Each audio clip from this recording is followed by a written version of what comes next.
In the past 6 weeks, Paula's completely changed the way she eats and exercises. She's working with weight loss coach Charles D'Angelo, who has her walking the treadmill 40 minutes, 5 days a week, and only allows her one day to eat whatever she wants. The hardest part is not eating chocolate.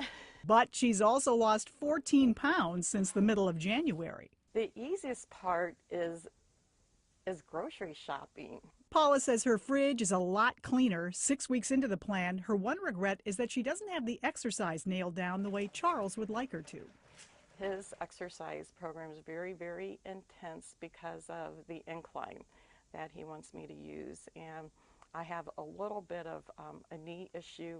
I try and push it, but I'm not where I should be. But overall, she's excited about losing a little more of what she calls her muffin top and seeing much more muscle definition in her legs.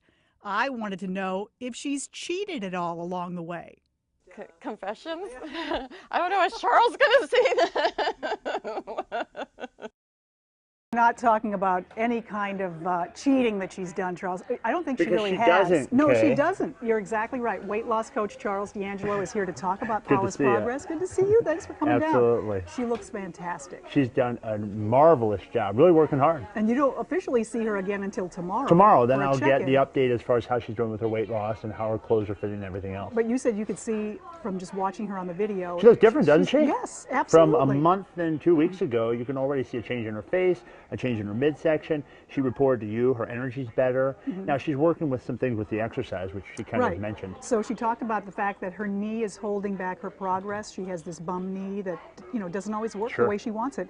I'm sure you hear that all the time. Oh, How absolutely. do you work around those limitations? Well, you understand there's something that everyone can do. And if they can't do a treadmill, then maybe the recumbent bike, or maybe a stationary bike, or maybe even swimming, something that's not going to have any impact on the joints.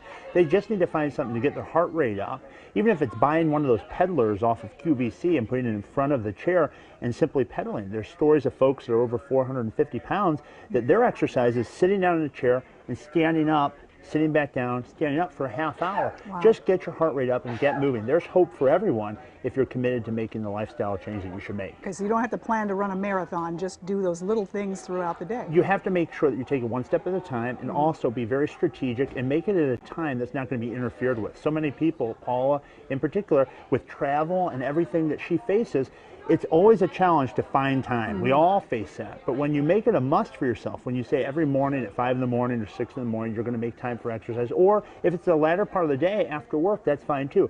But make it a time that's not going to be interfered with, because if you can find an excuse, you will find an excuse oftentimes. So Paula talked about she had to travel one week during all this time, and that she had a tough time sticking to the meal plan. How do you plan around that? I hear that so much with client after client after client. I hear people say that when the weekend rolls around, or when they go on vacation, or when they have business trips come up, they find it's very easy to fall to the wayside. And I think much of that has to do with the structure kind of dissipating. Their normal 9-to-5 job isn't there. So having your plan of foods in place and not altering it because of your circumstances is very, very helpful for a person to stay motivated and stay on track, so that everything else falls around the food and they're not then tempted by that bowl of candy or by the plates of waffles or pancakes that are sitting around in the kitchen, which the subsequent story will talk about that. When you have a plan day after day of what to eat, when to eat, how much to eat, it makes it very easy to stick with a program. Okay, quickly, Paula wants to know when she can have a salad again, because right now she's in a phase of this meal plan where it's pretty rigid, pretty strict. I think that's what's been missing in everything else that's out there. That once a person works with me and they decide what they're going to eat, they stick with that for 14 days to take out all the guesswork. So when Paula and I talk tomorrow, we'll talk about what options she wants to bring into the plan. And then when we check in a few weeks, you'll see how those changes take effect. Okay, thanks for letting us follow Paula. Oh, She's it's my just been pleasure. great. She's doing good. She's about, She what, is. 15 or 16 pounds down? I believe it was 14. 14 Yeah, pounds but down You know since what? she You started? have the official scale. Tomorrow I so will. You'll tell us. I know Tomorrow you will. I will. Charles D'Angelo, thank you so much for My joining honor. us.